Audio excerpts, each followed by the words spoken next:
Patient कौन है और पेशेंट कौन नहीं है, पहले तो हमें ये डिसाइड करना पड़ेगा।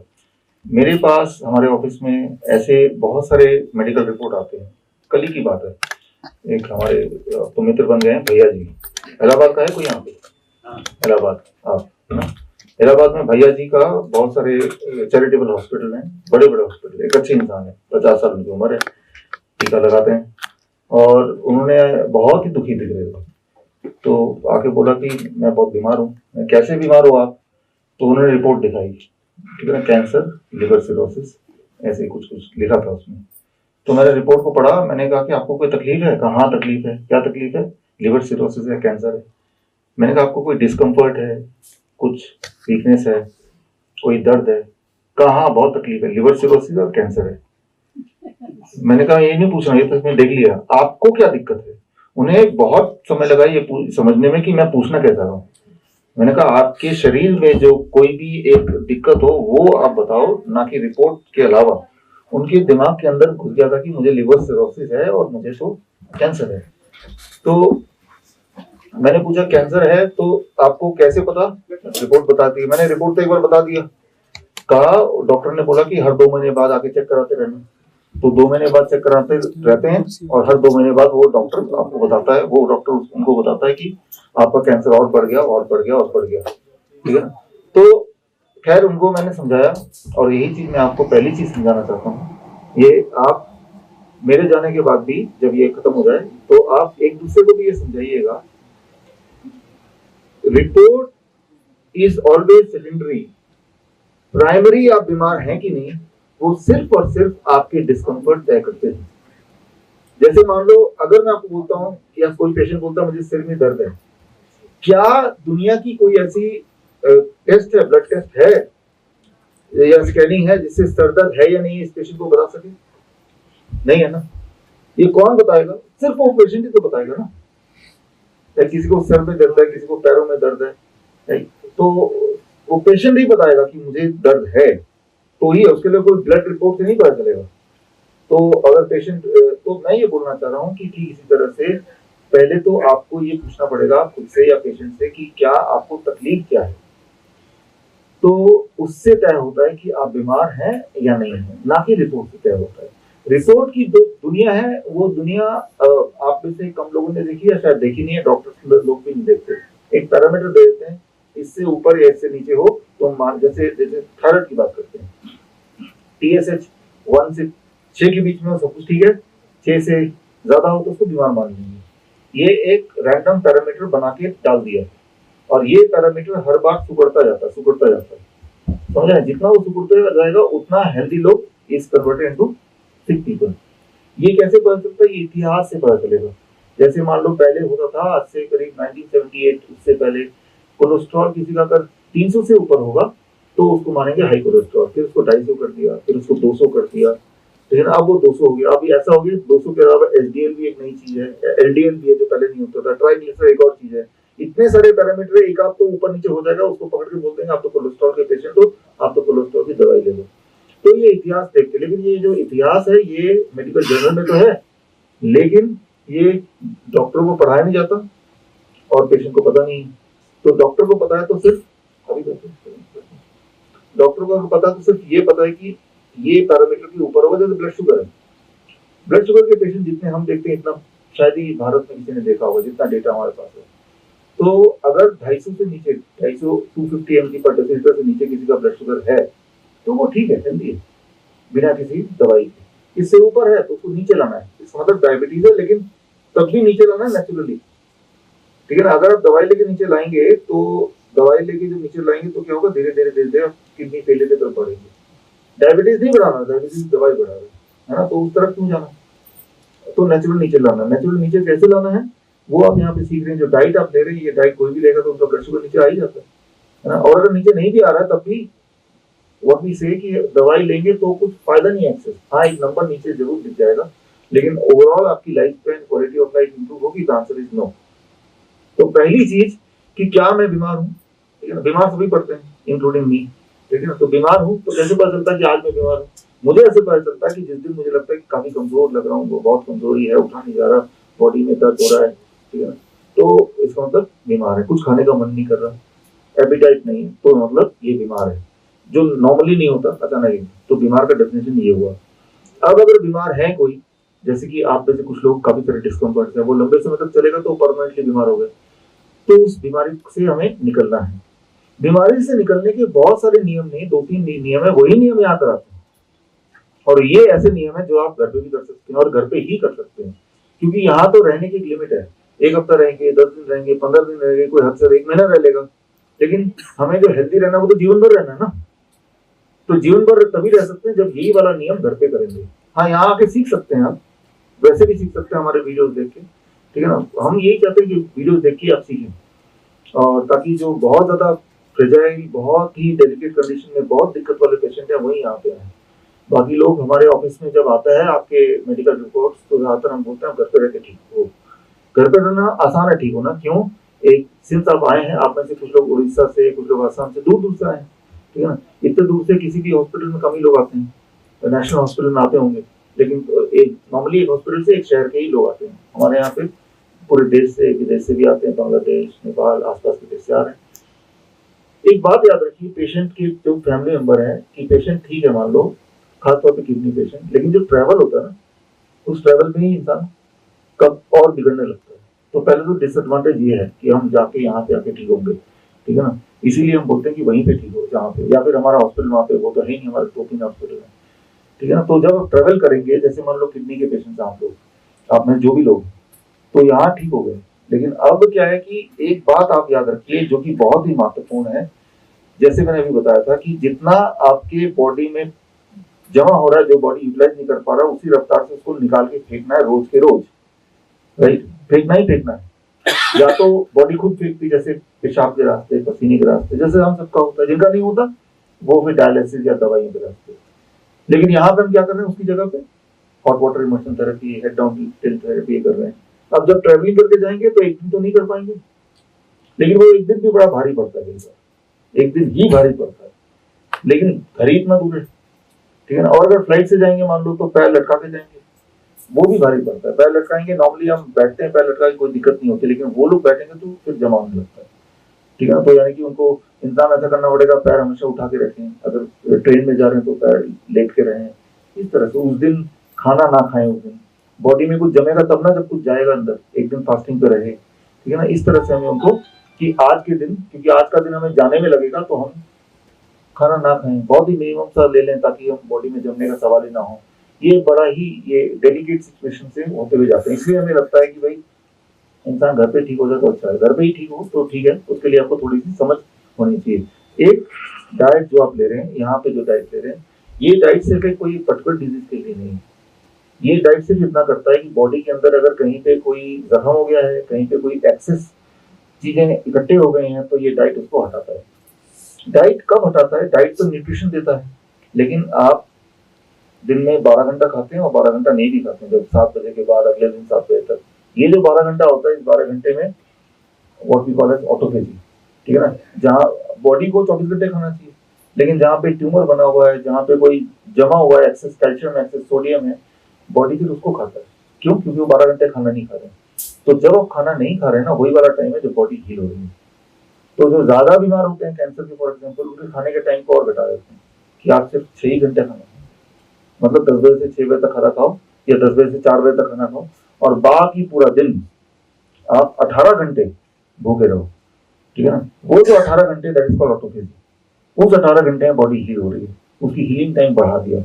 उनको थोड़ी तकलीफ भी होती है, 6 घंटे खा के बाकी पूरा दिन नहीं खा रहे, एट द सेम टाइम वो हीलिंग टाइम बढ़ा दिया, ठीक है ना। जो कैंसर के पेशेंट्स हैं उनको हीलिंग टाइम बढ़ाना है, हफ्ते में एक दिन पूरा 24 घंटे का फास्टिंग, यानी हीलिंग टाइम 24 आवर्स हो गया, ठीक है ना। हफ्ते में एक दिन 24 आवर फास्टिंग, और रोज मान लो 12 घंटे, 16 घंटे, 18 घंटे, डिपेंडिंग ऑन कि आप कितनी सिक है, उतनी देर की फास्टिंग। फास्टिंग में, क्योंकि आपके बॉडी में जब ठीक होते हैं आप, तो कोई दवा नहीं ठीक करती, वो बॉडी ही ठीक करती है।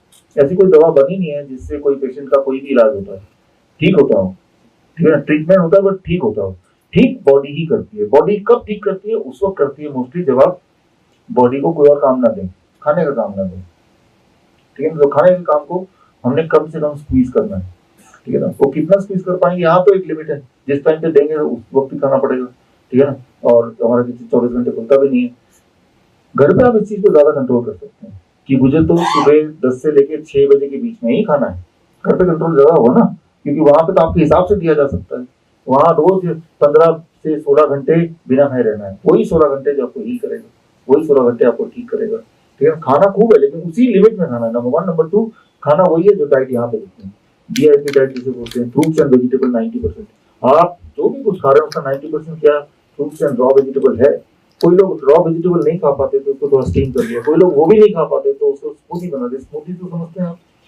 अगर कोई नहीं समझता है तो आपस में आप एक दूसरे से पूछ सकते हैं स्मूदी क्या है। सारा सब्जियां उठा के डाला मिक्सी में, थोड़ा पानी मिला दिया, उसको फेंट दिया, फिर उसको खा लिया। ठीक है, जैसे टमाटर है या फिर मान लो बीट रूट है या कोकोनट वाटर है, ये सारी चीजें हैं जो कि हमारी बॉडी को बहुत हील करती है। आपने गौर किया जो किडनी के पेशेंट्स हैं हॉस्पिटल जाते हैं तो यही चीज मना करते हैं, पालक है यही चीज मना करते हैं। तो जो चीज ठीक कर सकती है वही मना करते हैं। जैसे आम है, डायबिटीज के पेशेंट ठीक कर सकती है, लेकिन सबसे पहले यही मना करते हैं। कोकोनट वाटर ले सकते हैं, लेना चाहिए।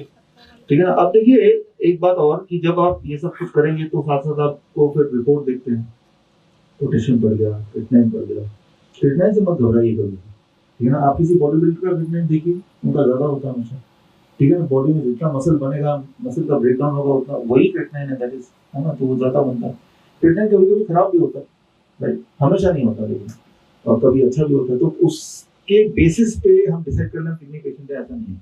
आज भी एक पेशेंट ऐसा कुछ ठीक है उनके, ठीक है, अभी जो अभी मिले थे हमारे ऑफिस में, ठीक है, डे केयर वाले अभी चले गए होंगे, डे केयर वाले पेशेंट चले गए।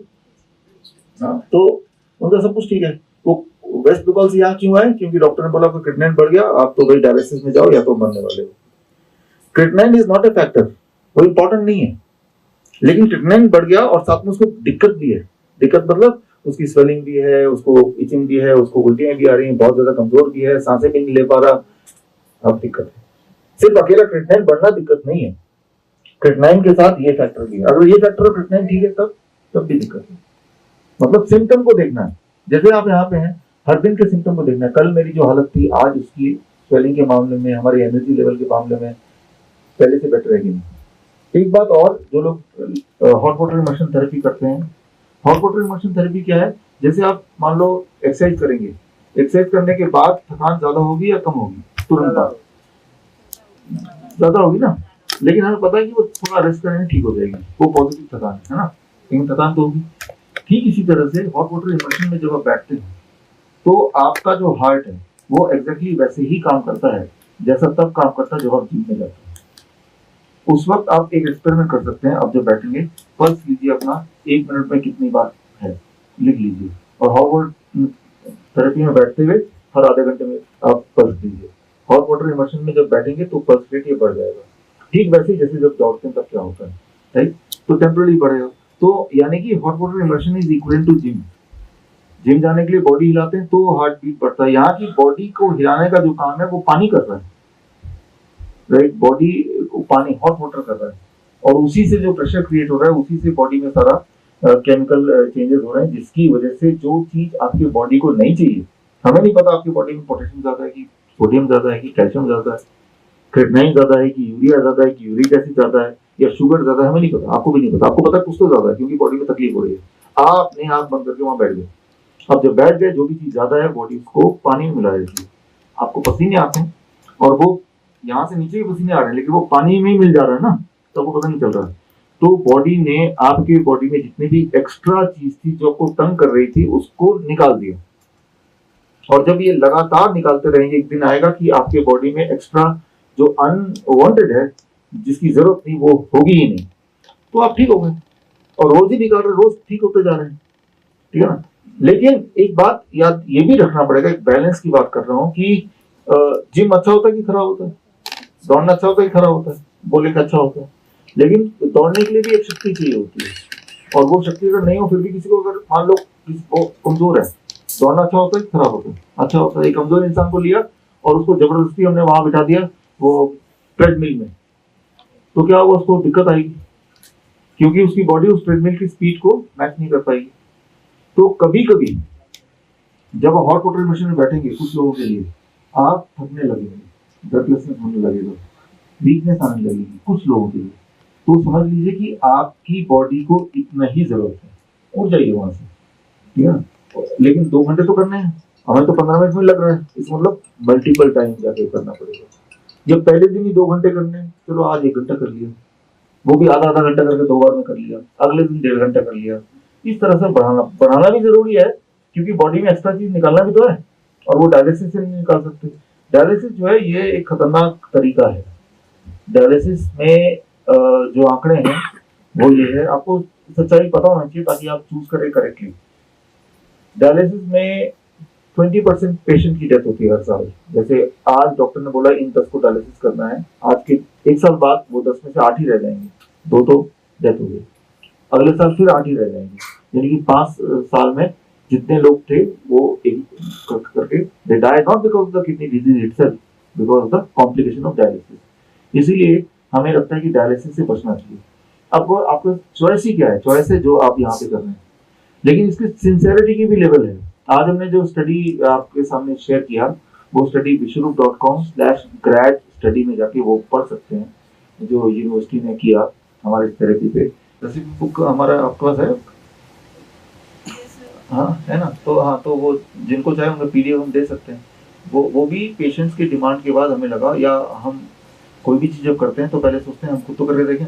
तो 15 साल पहले I tried on my self. हम तो क्या खा ही लेते हैं किसी तरह की चीज़, लेकिन अगर टेस्टफुली खाना है तो क्या करना पड़ेगा, तो उसके लिए हमने अपने अपने रेसिपी बनाई। लेकिन जो रेसिपी हमने बनाई जरूरी नहीं कि वो आपको पसंद आए, लेकिन मैं एक उदाहरण दे रहा हूँ कि आपकी ही रिस्पॉन्सिबिलिटी की कैसे मैं इसको पेश करूँ कि हमारे मन को अच्छा लगे, वो भी आपकी रिस्पॉन्सिबिलिटी है थोड़ी बहुत, ठीक है। और उसके तरीके हैं, क्योंकि हमने देखे कि अलग अलग देशों में जहाँ जहाँ हमारे सेंटर है, उनकी अपने खाने पीने के स्टाइल के हिसाब से लोगों ने अपने अपने रेसिपी अपने अपने जरिए बनाए हुए हैं। आपको भी बनाना है। बदले में वो जो भी डाइट है वो आपको क्या देगा, बदले में आपको हेल्थ देगा। सबसे बड़ी बात, अगर आपको ये पता चल जाए कि देखिए बीमार नहीं होंगे हम, ऐसा तो हो नहीं सकता, लेकिन बीमार होंगे तो हम अपना ध्यान रख लेंगे, ये हो सकता है, ठीक है ना। तो ये कॉन्फिडेंस है। फॉर एग्जाम्पल अगर मुझे कि अगर मैं बीमार होता हूँ तो I need not to worry, मैं अपना ध्यान रख लूंगा, इस पर पैसा खर्च होगा नहीं, ना किसी पास जाना है, ना डरने की जरूरत है, कोई भी बीमारी क्यों ना हो। Common cold to cancer, right, headache to heart attack. Heart attack जैसा है, मान लो हार्ट अटैक आ गया किसी को, आपके सामने हार्ट अटैक आ गया किसी को, तो क्या करेंगे आप? एक ही चीज आती है कि हम डॉक्टर को बुलाएंगे, राइट। तो डॉक्टर हॉस्पिटल बुलाएंगे, कितनी देर में आ जाएगा वो, और क्या करेगा वो हॉस्पिटल ले जाएंगे। और हॉस्पिटल में क्या होगा, कोई भगवान तो बैठा है नहीं, क्या कोई दवाई है जो ठीक कर देगी? कई सारे सवाल आते हैं ना। एक चीज हो सकती है, अगर आपको पता हो कि क्या करना है तो आप वहीं पे खड़े हैं, तो आप कुछ कर सकते हैं उसके लिए, जो कि हम करते हैं, ठीक है ना। क्या करते हैं, चलिए बताइए देता हूँ, 1 मिनट लगेगा। देखिए डॉक्टर अवधेश पांडे बताते हैं, जो हम सक्सेसफुली करते हैं, कि अदरक अगर पेशेंट को चबाने दे दिया जाए, चबा पा रहा है तो आंखों से आंसू आ जाएंगे। जैसे आंसू आ जाएंगे उनका हार्ट अटैक का जो वही हॉल्ट हो जाता है। हमने ये देखा, अक्सर ही देखा पेशेंट को। हमारा जो इमरजेंसी प्रोटोकॉल का हमारा जो हेल्पलाइन है, अक्सर ही कॉल आता है, तो हम ऐसे ही बोलते हैं वीडियो कॉन्फ्रेंसिंग पे, वो ठीक हो जाता है। लेकिन वो तो उसी वक्त अगर उसको नॉलेज हो साथ वाले को तभी हो सकता है ना वो। और इसमें कितना पैसा लगा, कुछ भी नहीं लगा, लेकिन कितनी बड़ी बात है। अब इसके अगर ये नहीं है तो क्या है फिर अगला, इंस्टेड ऑफ दिस कि हॉस्पिटल ले गए, डॉक्टर को बुलाया, एम्बुलेंस आया, पता नहीं पेशेंट का क्या हुआ, वो हार्ट अटैक था भी कि नहीं था, इलाज हुआ हार्ट अटैक का, वो था गैस्ट्रिक पेन, तो बहुत सारी बातें हैं। तो मतलब ये है कि नॉलेज ही आपको बढ़ाना पड़ेगा। उसी के लिए यहाँ पे आप देखेंगे एक छोटा सा पार्ट नॉलेज का भी लेक्चर वगैरह होता रहता है। That is the most important thing. Knowledge is health, medicine is not health, hospital is not health, knowledge is health. मान लो किसी को कार्डियक अरेस्ट आ गया, कार्डियक अरेस्ट का मतलब होता है जो लोग किडनी के पेशेंट्स के केयर टेकर है उनको भी पता होना चाहिए, और आज के टाइम में तो हर एक को पता होना चाहिए।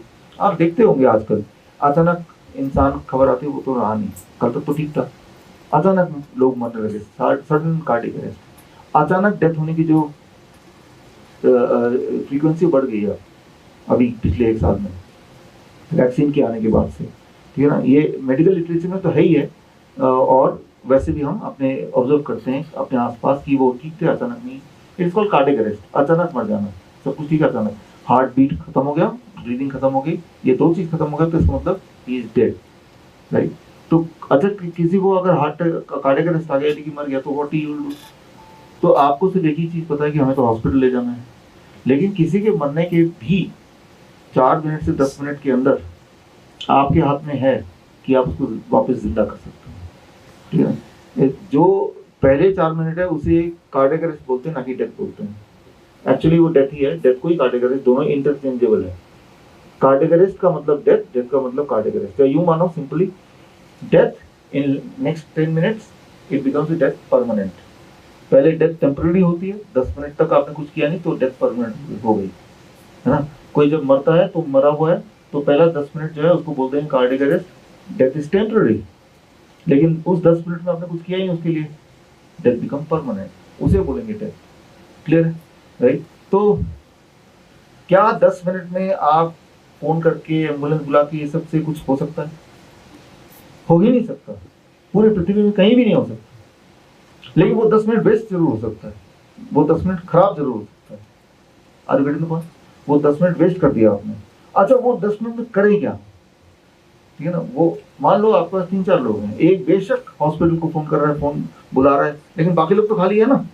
क्यों ना हम कोशिश करें कि पेशेंट को वापस ले आए, वो 10 मिनट का यूटिलाइज करें। 10 मिनट के बाद कुछ नहीं होगा, तो 10 मिनट में क्या करना होता है, that is called cardiac compression. Cardiac compression, एक तो होता है सीपीआर, राइट, और एक होता है कार्डियक कंप्रेशन। कार्डियक कंप्रेशन सिर्फ आपको कंप्रेशन देना है, माउथ टू माउथ ब्रीदिंग नहीं देनी है। लेकिन वो कंप्रेशन भी जो देना है उसका एक स्पेसिफिकेशन होता है, कितने इंच डेप्थ होना चाहिए, कितनी उसकी उसकी स्पीड होनी चाहिए, राइट, फ्रीक्वेंसी कितनी होनी चाहिए, कैसे देना और कहाँ पे देना है, राइट। तो ये एक कैलकुलेशन, वो कैलकुलेशन हिसाब से करेंगे तो चांसेस है कि पेशेंट जिंदा हो जाए। मतलब कितनी बड़ी बात है, एक मरे हुए इंसान को जिंदा करना, ऐसे बड़ी बात क्या हो सकती है। तो ये स्किल तो सभी को आना चाहिए, क्योंकि आप हॉस्पिटल में जो केयर टेकर्स हैं और बाकी लोग भी हैं, डॉक्टर संजय, डॉक्टर नेहा, आप लोगों को क्या करना है कि कभी जैसे जो लोग खाली बैठे हैं और हम में से कोई फ्री भी है, तो कार्डियक अरेस्ट के कॉम्प्रेशन की प्रैक्टिस करा सकते हैं आप, है ना। ऐसे कर सकते हैं, खाली तो ही है ना। तो थोड़ी प्रैक्टिस कर लीजिए, वो अच्छा है, ये लाइफ स्किल है। कब जरूरत पड़ जाए, आपको डॉक्टर होने की जरूरत नहीं है, क्योंकि जब भी कोई मरता है इंसान, कोई डॉक्टर के सामने जाके थोड़ा ना मरेगा, वो कहीं मर सकता है। और अगर डॉक्टर के सामने जाके मरेगा भी तो डॉक्टर को भी नहीं पता ना, ये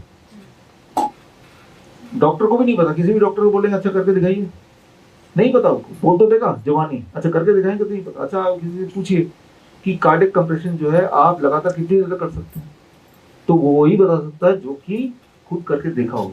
और ऐसा कोई डॉक्टर बहुत कम मिलेंगे, 100 में से कोई एक मिल जाएगा, ठीक है ना। अगर कार्डियक कंप्रेशन आप ठीक से करेंगे 1 से 2 मिनट में आप थक जाएंगे, उससे ज्यादा करेंगे तो आप गलत करने लगेंगे। यानी कि 2 लोगों को पता होना चाहिए, वो 2 मिनट करेगा, वो दूसरा 2 मिनट करेगा। तो ये लाइफ स्किल है, हम में से सभी को कभी ना कभी तो मरना ही है। लेकिन जब हम मरने वाले होंगे तब हम यही दुआ करेंगे मेरे सामने वाले को कार्डियक अरेस्ट का वो कॉम्पिटिशन पता हो, ताकि मैं वापस आ जाऊं, क्योंकि वो तब तो खुद तो नहीं कर सकते अपने ऊपर, अब तो वी आर डेड, है ना। तो ये लाइफ के बड़ी इंपॉर्टेंट स्किल्स हैं जिसको हमने बिल्कुल इग्नोर कर रखा है।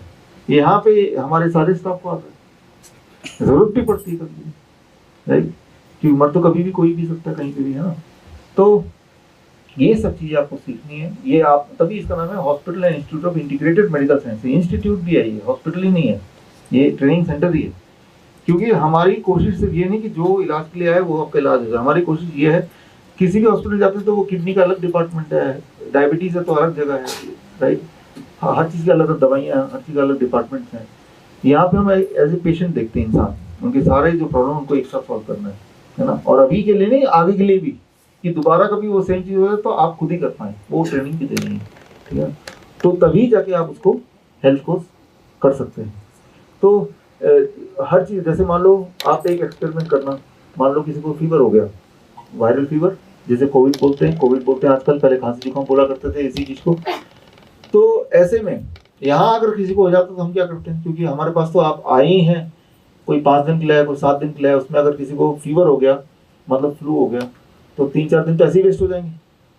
हमारे पास 3-4 दिन है ही नहीं, ना ही पेशेंट के पास, हम तो आज ही ठीक करना है, 2 घंटे में ठीक करना। तो हम कैसे करते हैं, हम जैसे ही पेशेंट का टेम्परेचर बढ़ जाता है, फ्लू के सिम्टम आते हैं, खांसी जुकाम बुखार के सिम्टम आते हैं, पेशेंट के दोनों पैर को उठा के हम बाल्टी में डाल देते हैं, जिस बाल्टी का टेम्परेचर 42 डिग्री सेल्सियस होता है। और आधे घंटे बाद टेम्परेचर थोड़ा और बढ़ जाता है, मान लो 101 है, आधे घंटे बाद 102 हो जाएगा। क्यों हो जाएगा, क्योंकि एक तो पहले ही बुखार था उसको, ऊपर से हमने गर्म पानी के बाल्टी में उसके पैर डाल दिए, तो फीवर बढ़ गया। लेकिन 1 घंटे बाद फीवर बिल्कुल घट जाएगा, तो फीवर क्या है, ये कोई बीमारी है या बॉडी का इम्यूनिटी का सिस्टम है, पहला है। दूसरा fever is not a disease. Fever क्या करता है, हमारे वायरस को मारने के लिए बॉडी टेम्परेचर बढ़ाता है, क्योंकि हाई टेम्परेचर में वायरस डिस्ट्रॉय हो जाते हैं ना। तो बॉडी ने अपना वेपन, राइट, अपना हथियार निकाला, वो उसका हथियार का नाम है फीवर, 101 डिग्री। लेकिन उसमें आपको परेशानी हो रही है, कमजोरी फील हो रही है, और ऐसा अगर चलता रहेगा तो आप यहाँ पे जो इलाज कराने चाहें वहां से ध्यान भटक जाएगा। तो हमने बॉडी के जो हथियार है, उस हथियार के साथ बॉडी को बोला अच्छा आपको फीवर चाहिए, हम वही दे देते हैं आपको।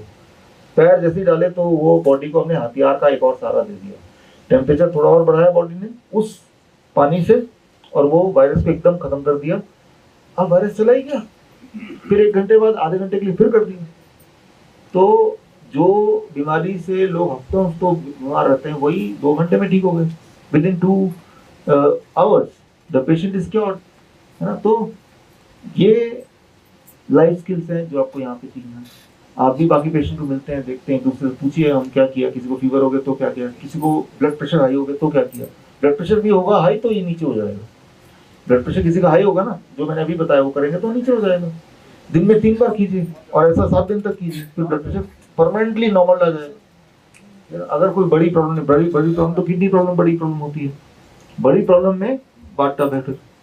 तो इस तरह से हर बड़ी दिखने वाली प्रॉब्लम का एक छोटा ऐसा सोल्यूशन है जो आप घर पे कर सकते हैं, और जो ज्यादा इफेक्टिव है, जिसमें कोई साइड इफेक्ट नहीं है, साइड बेनिफिट्स है, राइट, और कोई पैसा खर्चा नहीं है। ये सब कुछ सीखना आपके लिए जरूरी है।